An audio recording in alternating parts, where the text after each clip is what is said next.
Hello and welcome back. Today we are in Qom, and let me tell you, I want to share my experience visiting the Lady Fatima Shrine, a place of deep spiritual significance for Shia Muslims. And as a Sunni Muslim, this was an eye-opening and humbling journey for me. So remember, traveling isn't just about seeing new places, it's about learning, understanding, and connecting with different cultures and beliefs. And oh my goodness, this shrine attracts countless pilgrims from all over the world. And it's not only Iranians. I've saw people from Pakistan, India, and many other countries paying their respect. And the energy and devotion in this space was just overwhelming. A little bit about Lady Fatima. She was known as Fatima al-Ma'suma, was the daughter of the 7th Imam, Imam Musa, and the sister of the 8th Imam, Imam Ali. She is revered by Shia Muslims for her piety, knowledge, and devotion to Islam. So, before we go into the shrine, I had to change to something they call chaudhary. As you see, women that are walking by, they're wearing the black chaudhary. So, a translator, someone who's basically explains more details for foreigners came in. So Ali had to stay in, and I went to the women's section. So this is the thing that's called chaudhary. It's a big garment. You have to cover up yourself. I mean, I was still covered, but it's just to show more respect and feel like, you're just like everybody else.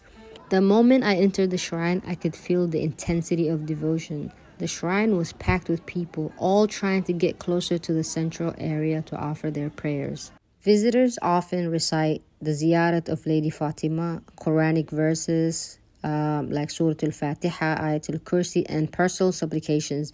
Many pray for blessings, forgiveness, guidance, while others emotionally call on Lady Fatima for intercession, often sharing the moment with loved ones over the phone. The atmosphere is filled with heartfelt prayers and recitations of salawat. Obviously, as a Sunni Muslim, I don't believe, in doing such acts, but it was interesting to learn what's going on inside the shrine as a whole. Yeah, even we can don't. It's something voluntarily. You can read or do not read. Right. Okay. Is okay to go see? Yeah. Okay.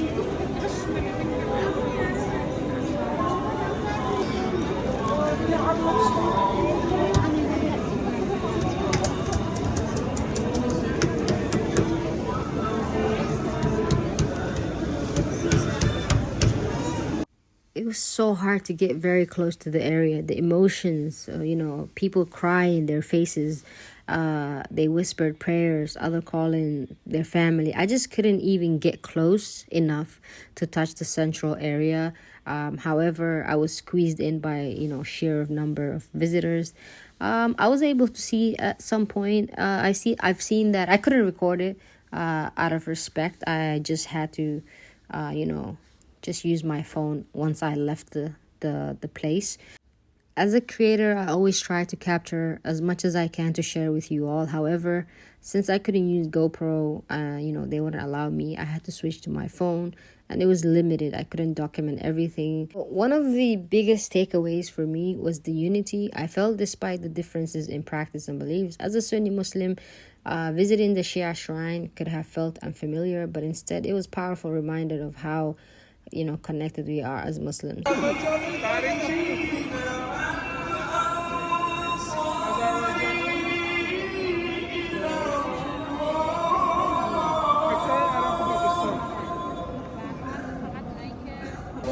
Guys, it's Maghrib time, but it's actually a good time to come because I'm able to experience everything at once, seeing the shrine, hearing the adhan, and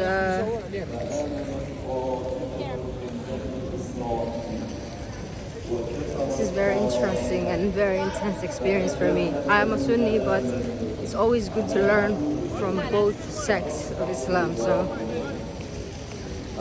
So as we were leaving, there was a group of people outside, and they were doing something like slapping and smacking their face, their chest, and I was told that this was like this is performed usually during Muharram.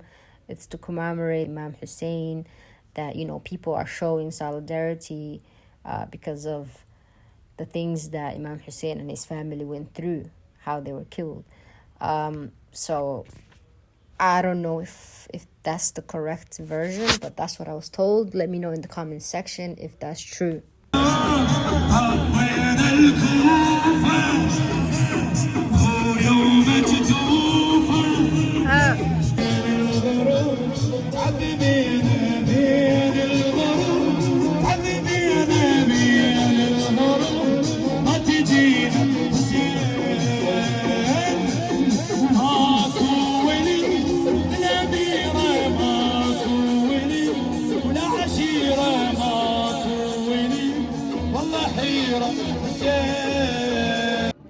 This is the outside.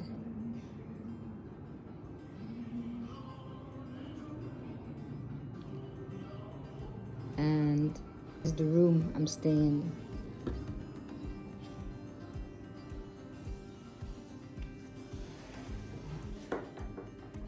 Oh my days.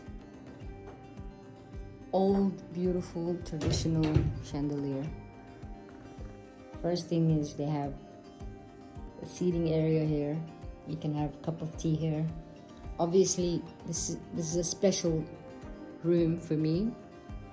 But if you come here with your friends, it's even better. You can share this whole space.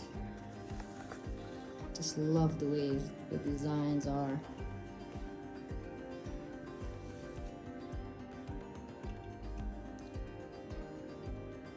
You have AC, obviously you gotta keep it modernized.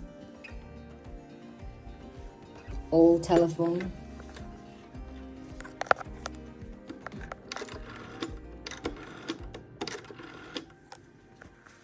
Hello? Yeah, I'm busy. I'll call you back.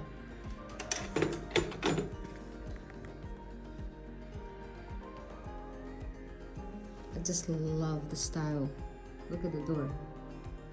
Beautiful.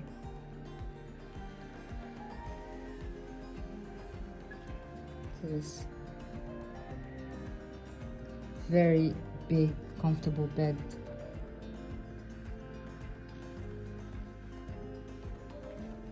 You got your mirror here. They have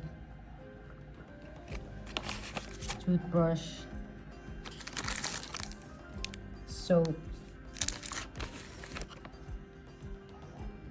toothpaste, and this is to clean your shoes. That's so interesting. And wipe your ears. I love it. This is the bathroom.